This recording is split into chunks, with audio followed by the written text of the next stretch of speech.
LDR, hindi yan pangkalahatan. Pangmalakasan lang yan. Kaya kung mahina ka, pag-isipan mo ng gusto dahil baka masaktan ka lang. Pero sa LDR mo matututunan yung mataas na antas ng pangunawa at pag-intindi sa isa't isa na hindi kayo magkasama.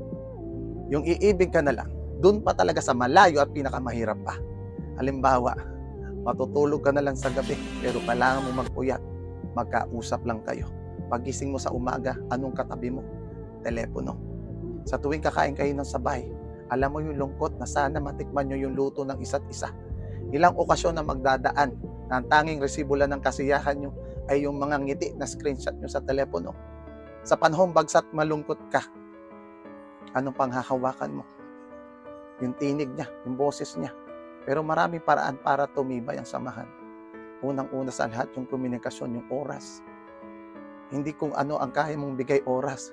Kung hindi kung ano yung kaya mong gawing oras para sa kanya. Kailangan committed ka.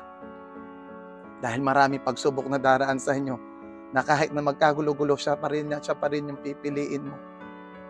Pangatlo, imahinasyon mo. Kailangan taasan mo. Paano ba nakakakita ang mga bulag? Tenga, pandinig. Gawin mong droga yung boses niya.